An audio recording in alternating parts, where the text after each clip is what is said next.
Hey boys and girls, welcome to Art Recycle. Today we are going to make this beautiful winter birch tree painting. There is one very similar to it on the Art Recycled channel that was a fall birch tree painting, so if you've already done that, this is very similar, and it also uses salt in that fall one. This winter one does not. We are mainly going to be using, boys and girls, cool colors, so blues and purples, to kind of make this look like a winter scene. Now, what you're going to need, my Deerwood students, and this was on your art supply list, you're going to need some scotch tape, you're going to need your watercolors, and you are going to need a black colored pencil or a black crayon, one of the two. Notebook paper, printer paper will not work for this project, and it's not because of the watercolors. You can watercolor on notebook paper just fine.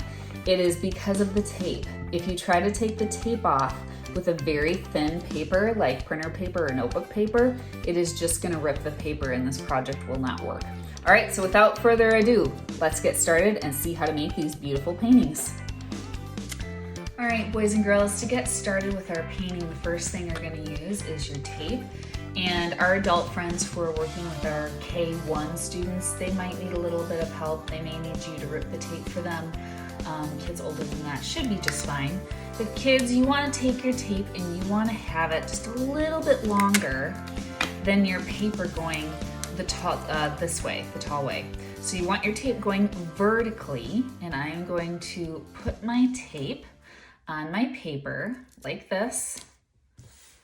And then I'm going to use that tape to kind of stick it to the table too. That prevents my paper from moving, and that's another good thing why you want it a little bit longer than the paper. And these don't have to go on straight. I'm actually kind of tilting them a little bit because trees aren't perfectly straight, right?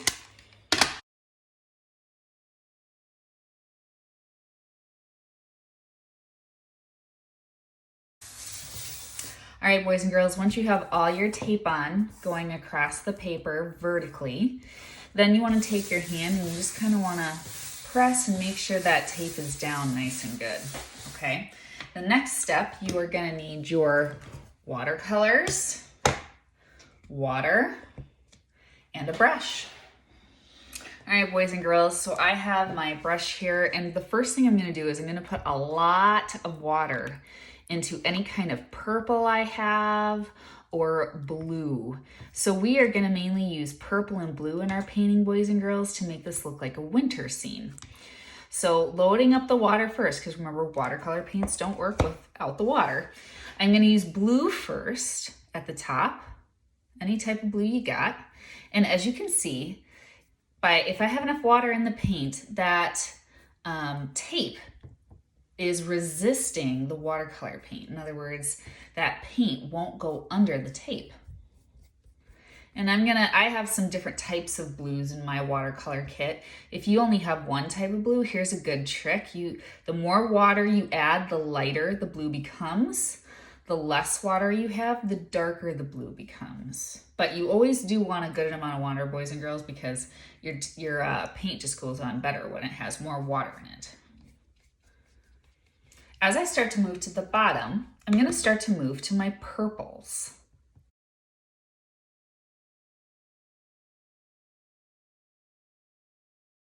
There we go, boys and girls. And so now I have to let this dry for, I would say, at least an hour or two. You want your painting completely dry, boys and girls, before you try to take off that tape. All right, boys and girls, so my paper is pretty dry now.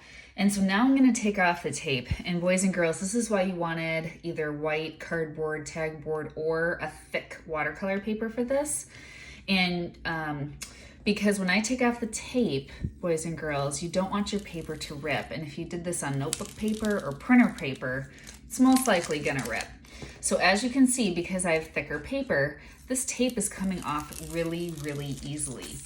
Now, if your paper does start to rip, I don't want you to be sad. It shouldn't, but if it does, just remember that tree bark is kind of fuzzy anyway, so it's okay if your trees are a little fuzzy. They look more like realistic bark. Oh, see, mine ripped a little bit there. It's okay, but then it pretty much stopped. If it's ripping really badly, this is what you want to do. Let me get all the tape off my fingers. If it starts to rip really bad, you want to stop pulling, put your finger like this on the side where it's starting to rip, and that way the rip can't go into your painting, and you can stop the rip that way. Otherwise, take the tape from the opposite direction. So you notice I started pulling at the top. I'm going to start from the bottom and try to pull it from the opposite direction up. All right, boys and girls, so now I'm going to show you how to put the black marks into your white tape resist areas to make it look like a birch tree. So you could use black colored pencil for this, or you could use black crayon. I'm going to take my black pencil, and what I'm really doing is I'm kind of coloring up and down, and I'm kind of making a sideways fuzzy triangle, kind of like that. And I'm going to kind of keep doing that on both sides. And so older kids, 3rd through 5th grade, I know it was on your supply list to have colored pencils. I do feel like this project looks a little neater and finer if you use the colored pencils, but my younger kids' black crayons are totally fine too. So I'm gonna use my black crayon now, and again, I'm coloring up and down, and then I kind of color out to get a black fuzzy triangle like that. Now, another fun thing you can also put on your birch tree, if you want to put a knot or a hole like an owl would kind of go in, you can kind of make a small circle like that to kind of add some more character to your birch trees. All right, boys and girls, so now what I'm going to do is I'm going to take my black crayon and I'm going to do what I just showed you. I'm going to make those kind of fuzzy triangles on each side of my tree, and that will make them look like birch trees.